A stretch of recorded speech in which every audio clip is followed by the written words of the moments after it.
Hi, this is Conquering Ciros. I'm Deakon Booher. And I'm Josh Church. So, Conquering Ciros is a bullet hell game where you are designing your rune cluster that makes up your player character. You're doing this to slay whatever monsters and enemies get in your way through your rune's automatic abilities. As you gain more runes, their attacks will start to synergize and you will have epic moments. Our USPs here. Our main USP is selecting your rune cluster to be able to create your player character. You're uniting the runes to create the ultimate magical synergies that happen from their attacks. These strategic elements of this rune management and cluster management added into the simple chaotic action gameplay of most bullet hells, and this unique rotational movement of the cluster to have more ways to move throughout the level and dodge around enemies. So here's our gameplay mock-up. Here you can see 6 runes here in the center in this cluster. Now this is earlier on in a level where you don't have a cluster fully built. There's only 6 runes here allowing for more. They're already going off doing their attacks as enemies come at them. And when you get a new rune, you'll be switched into this rune and cluster management screen. Here you can see all the runes that you have collected so far, and you see what cluster you currently have. You can also change to see what other clusters you have and be able to switch what cluster you want to have and what you want to put your runes into. From here, you can see all the rune stats of the selected rune, like what its ability does, how much attack it has, and what family it's in, and what other runes it's connected to, what families they are, so you can see the synergy outcome that you're going to have from these connections. Then you'd be brought back in after finalizing your cluster, right back into the gameplay, right where you left off. Here you can see we have the cluster fully formed, to where you have all the rune slots filled up. Here in the level, you can also see these wheat fields fenced off. These are things that we plan to be able to let the player destroy, as long with things like lanterns in the level, small buildings, things like that, so the player can really feel like they have an impact on the environment. Whereas things like trees and rocks, we plan to kind of have as static objects that the player would then have to move around and figure out how to traverse the level. Alright, now we're going to be moving into the gameplay web. So the main game that we're drawing from is Vampire Survivors, but we're also drawing from games like Hades and Darkest Dungeon. We're pulling our upgrade system from Vampire Survivors, the bosses and mini-bosses as well. The open level design will also be coming from Vampire Survivors. And then the rune abilities will be coming from both Vampire Survivors and Hades. And the core gameplay of kind of building a party, that's coming from Darkest Dungeons. The core gameplay here, the short-term goal of the player is to dodge and attack these enemies, move around them. The mid-term goal is to earn experience in order to level up your rune cluster slots, and then also to change your cluster. The final goal is to take back the kingdom. And the player motivations during all of this are the constant action that you're in, the strategy of creating your cluster, and then the discovery of these different synergies. For the gameplay loop, you're starting by entering the level, and then you're going to be immediately moving around, dodging and killing these enemies. You'll be gaining experience and currency from killing these enemies, and once you gain enough experience, you'll be leveling up. And then in that level up, you'll be able to upgrade the cluster slots. When you kill a mini-boss or level boss, you will get a new rune, and that will put you into the Update Rune Cluster menu, where you'll be able to change how your cluster looks. Once you've killed the level boss, you will have the opportunity to buy a new cluster with the currency you earned.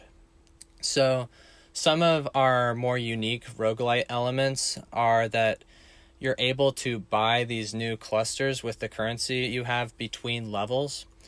Once you die, you're able to take 3 runes from your previous run into the next run, making your run more powerful or more personalized. And then also you have the ability to upgrade your cluster slots, not just your runes, through these dropped experience points by the enemies you kill. So this is kind of an example of how we're planning to have the size increase of our clusters. So when you start, you'll have 5 rune max, and then when you hit level 2, your cluster will have a 10 rune max, and near the end at level 4, you'll have a 15 rune max. Our runes have 3 different classes, and then they also have different stats. So the main stats that we're thinking of right now are damage, range, cooldowns, regeneration, health, and if it's an area effect rune. And then our classes, as you can see in the bottom here, are melee, ranged, and support. We also have 4 different families. The families are elemental, summoning, explosive, and piercing. And the families and the class of the runes are not dependent on each other. So a rune could be melee and it could be any of these different families. Say I had a rune that was of the elemental family and it was connected to both a summoning and an explosive rune. Every time that rune shot, it would spawn a tornado, and then it would also have its projectile split into 2 when it hit an enemy. So the setting of the world. Conquering Ciros is set in a high fantasy world where you were once the rightful heir to the kingdom of Ciros. Your kingdom has now been invaded and taken over nearly 700 years ago. You are now forgotten to history and no one knows who you are. You are now reborn as this powerful lich trying to retake what was rightfully yours, the throne of Ciros. Here you can see our aesthetics game web.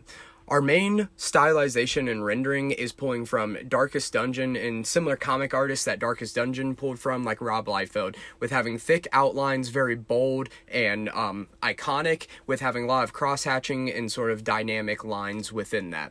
Our world setting, it's a high fantasy world very similar to like how World of Warcraft is. But we have this twist of like Lord of the Rings where Sauron is trying to build this place for the orcs. You are kind of taking the role of Sauron almost in your sort of rightfulness of trying to retake the kingdom that was yours. The special effects for our rune abilities and attacks, we're really trying to pull from World of Warcraft with how they do their magic attacks. We're doing this in a top-down isometric view like old school like Pokemon games.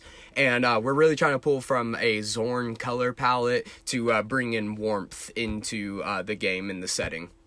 Here you can see some of the game concept art. Here, mainly is the rune concept art of what exactly are these runes. Right now, we have settled on this idea of the runes are these magic crystals, but also you can see like these crystal and bone amalgamations that could be the runes, or these runes could be different relics of the cultures that existed in the kingdom of Ciros when you were alive, and you are pulling the different relics from the individual cultures to be able to build up your power and retake the kingdom. We've also thought about this idea of the different relics and the different cultural relics as being skins that would be microtransactions within the game, so you can personalize and customize what your runes and your cluster are. You can also see some concept art here and previously on the world setting slide of what you look like as this reborn lich. So our SWAT. Our main strengths here are I'm an experienced 2D artist in this style. Josh here is a really strong programmer, and we have numerous amounts of possibilities for different rune combinations and synergies to happen. Our weaknesses, we don't have a sound designer or a narrative designer, and it's quite a bit of a content load for 2 people.